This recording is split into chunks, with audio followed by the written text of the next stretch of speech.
Hey guys, it's Brian here with another deck tech video for you guys. It's going to be a little bit of a different deck tech than my previous ones, more relaxed, cracking a cold one open for the boys. We're mainly just going to talk about, the deck that I played at regionals, the mill deck. Finally able to have a mill deck win a big tournament.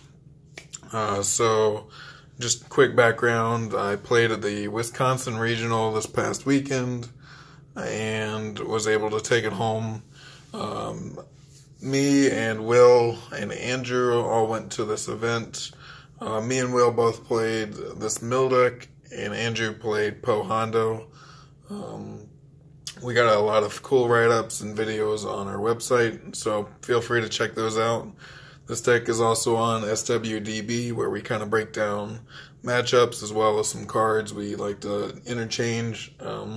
This video, I'm just going to go in a little bit more depth about, card choices, but not spend too much time on it, and get into some different details, like maybe what cards you mulligan for and what matchups, what cards you want to see in specific matchups.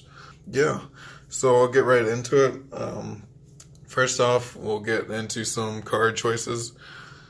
So, obviously, these are three characters I played and the battlefield. So, we got Rieekan, Yoda, Jedi Partisan. Now, before Jedi Partisan, I kind of considered maybe playing Maz in this role. She doesn't inherently add any, mill sides, but she definitely makes your dice more quick and harder to mitigate. So, for example, you have a chance cube on Maz. You can roll in Maz with chance cube, and they're not able to mitigate. And Maz, if you already have a die showing like a focus or Yoda special, you can automatically guarantee a resolution as like a Yoda die into two shields, like without them being able to do anything. So Maz definitely speeds up your game and makes it harder for mitigation. And she does have that one shield side, but what made me really want to play Jedi Partisan is just the fact that he gives you that potential for milling 4 cards in one turn with the mill from Yoda, the 2 from Rieekan, and 1 from him. And he has basically 3 mill sides with the 1 from the hand and 2 from the top of the deck. So ultimately, I believe Jedi Partisan to be the correct choice here. And, unless we really need a faster deck, cutting Maz for now. Now, in terms of the battlefield, I went with War-Torn Streets. Discard a card from random when you claim from your opponent's hand. Really, the only 2 options I considered was the Imperial Palace, which you get to actually look at your opponent's hand and discard a card. And then there's Command Center. I'll quickly just go ahead and discount Command Center. Really, this deck, you have a hard time milling or getting cards out of their hand at the end of the game, and that's why you have to run a battlefield that gets a card out of their hand, because you're going to play Hyperspace Jump, you're going to get the battlefield that you brought, and you're going to have to close out the game by getting rid of the cards out of their hand, and having a battlefield that does it is just the best way to do it. And so now in War-Torn Streets versus Imperial Palace, it's really, I don't know, you could go either way. War-Torn Streets doesn't hurt you as much if your opponents are claiming, whereas Imperial Palace, they're looking at your hand, getting rid of the card that most, hurts them, getting rid of your removal, I just think it's too risky to take Imperial Palace, even though if you're able to claim, then it's definitely better, because you get to see what your opponent has and discard like the best card against you. So for me, War-Torn Street was the safer choice, and if you're going up against a lot of fast decks and you're not going to be able to claim, I think War-Torn Streets is far better. Now, I think the easiest place to start is with the removal in this deck, and I'll just quickly go over what removal I played. And you'll notice a trend here. Most of my removal cards affects 2 dice, and that's just to be most efficient.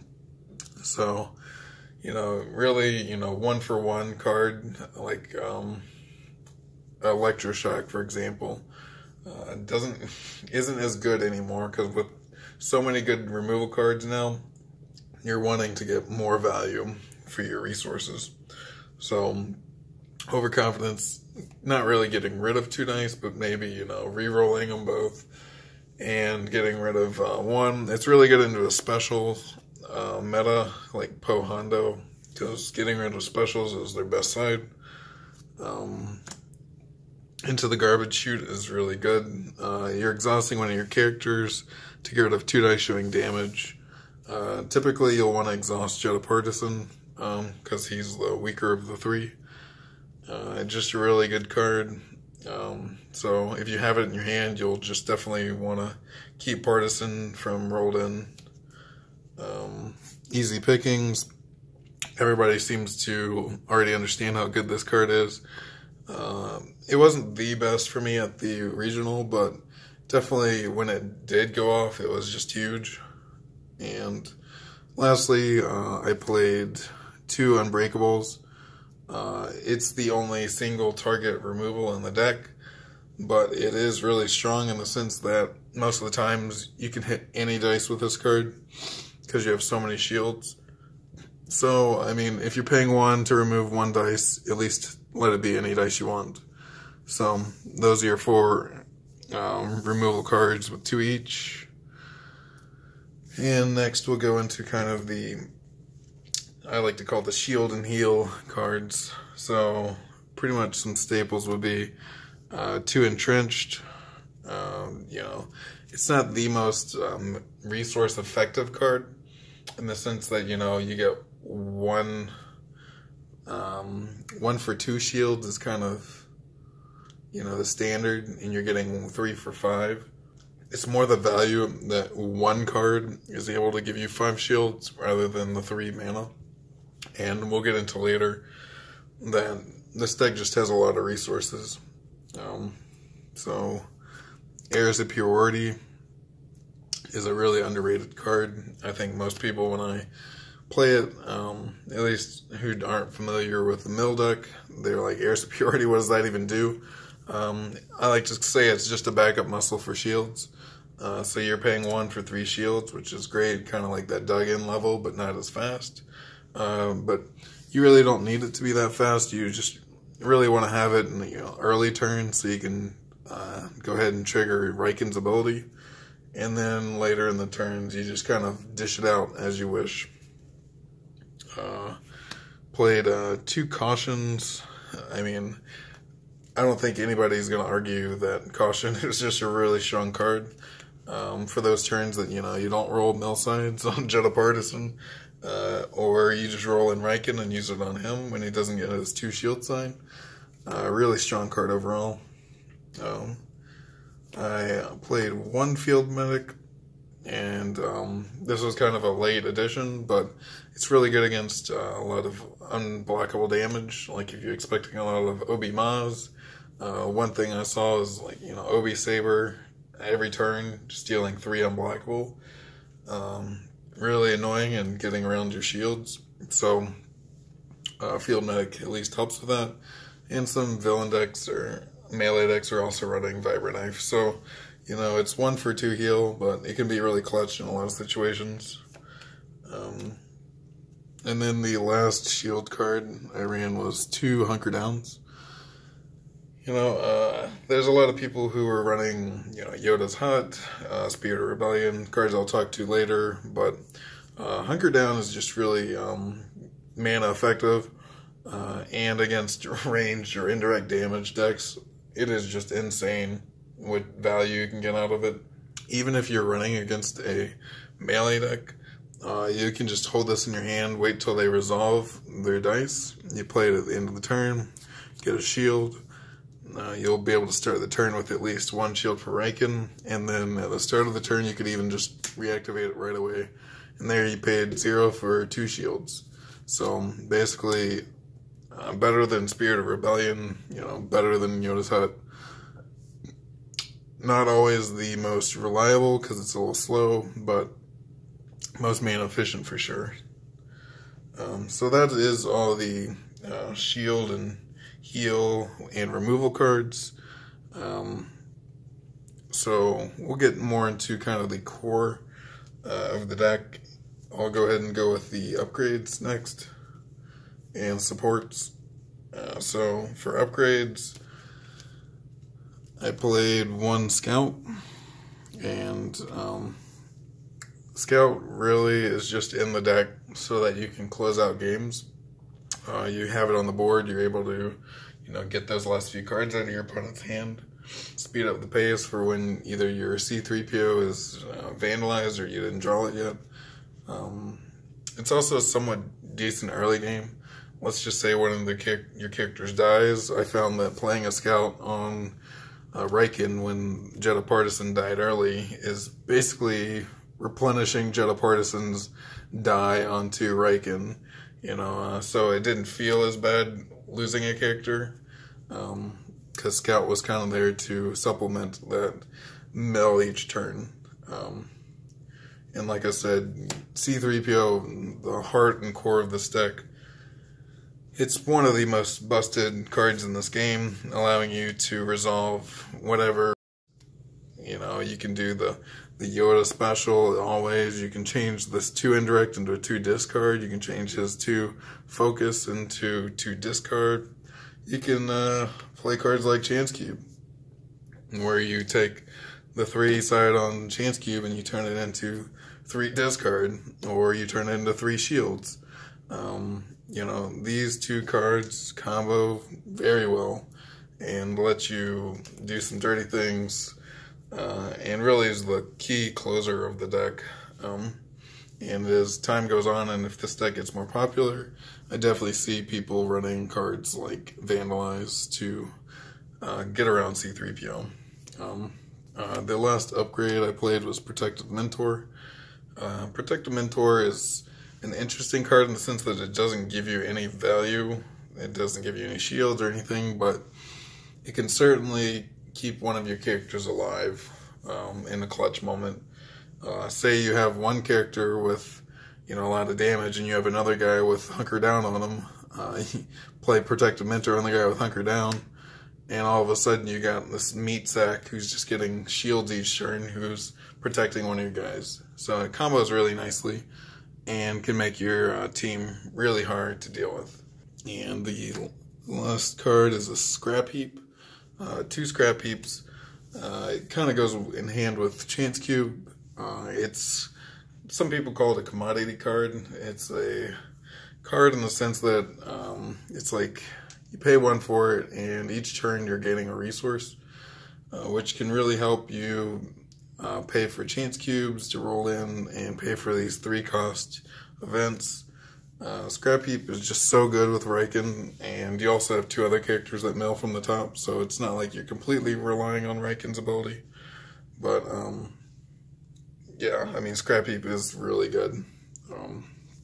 Now, the last few cards, I call them kind of the combo-y aggressive cards. They're not cards that help you or core to the deck, but they're cards that kind of blow out your opponent. And you'll kind of see what I mean by that. First one I want to talk about is All Quiet on the Front. Now, a lot of people probably don't know what this card does. It basically, you pay 1 and remove any number of your shields, and you turn those shields into milling from the top card of their deck.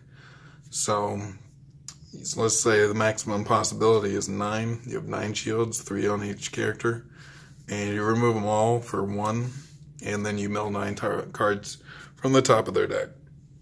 Now, that's probably not going to happen unless you're playing against a mill deck yourself, in which it's insane.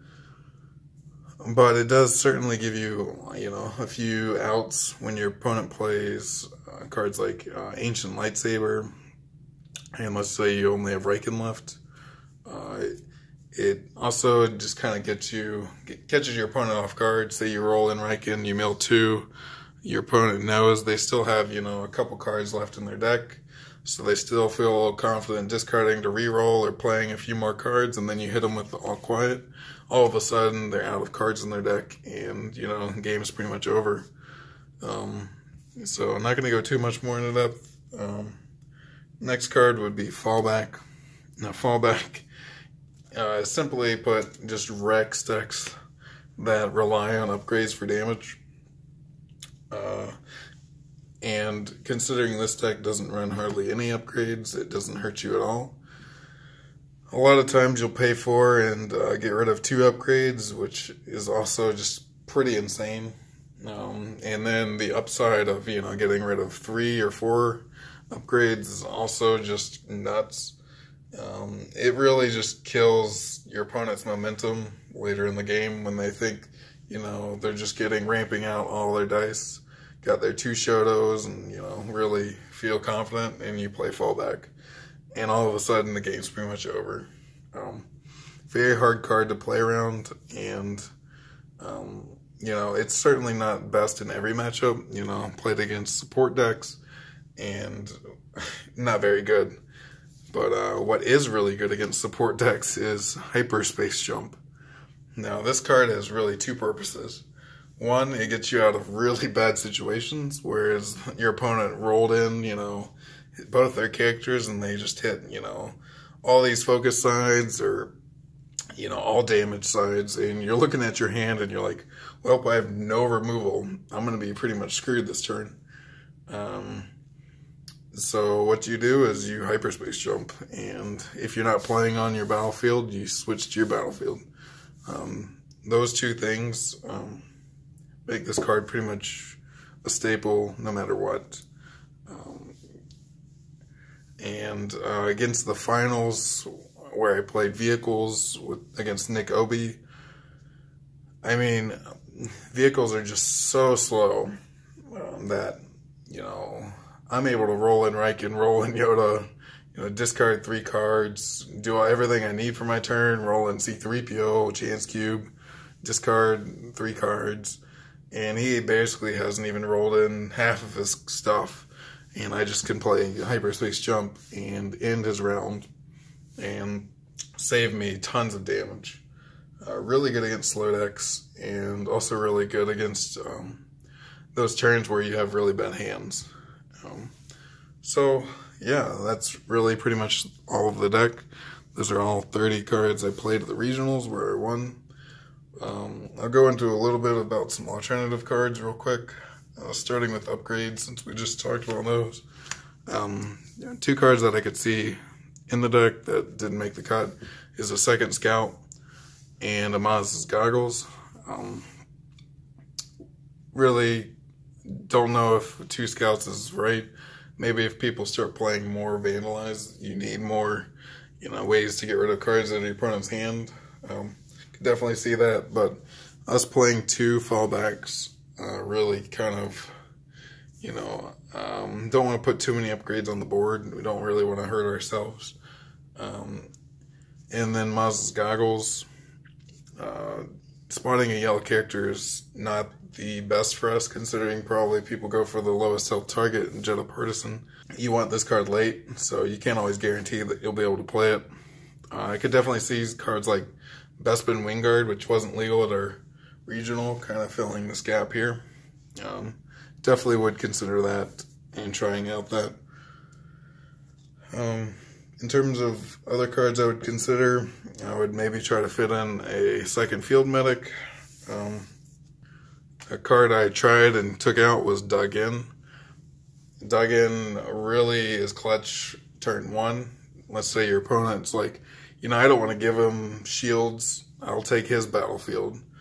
So he can't trigger Rieekan right away. And then you're like, haha, I play Dug In and give 3 shields to my guy, instantly turning on your ability and being a great value for 1 resource. During our testing, though, without Maz, you just weren't able to play Dug In any turn but turn 1. And that's kind of a liability in your deck. There's going to be that turn late in the game where your opponent rolls out damage and you have no removal but Dug In your hand. And so, you know, I could definitely see it if people are picking your battlefield consistently, but otherwise I would cut it. Spirit of Rebellion was another card I considered playing, but I ended up cutting for Hunker Down. I just think Hunker Down's better, but if melee just becomes the thing to go to, I could definitely see Spirit of Rebellion coming back into the mix. And then I considered cards like Mislead or Flank. These cards are just kind of worse removal, in my opinion, especially Mislead. Flank is good, but sometimes, like, Will played against a 4-character deck at the regionals, and he was like, I'm glad I wasn't playing Flank. And while you are slow and you roll in kind of slow, Flank just doesn't always guarantee you dice removal as much as Unbreakable, and even less so for Mislead. It's pretty specific character dice showing 2 or less.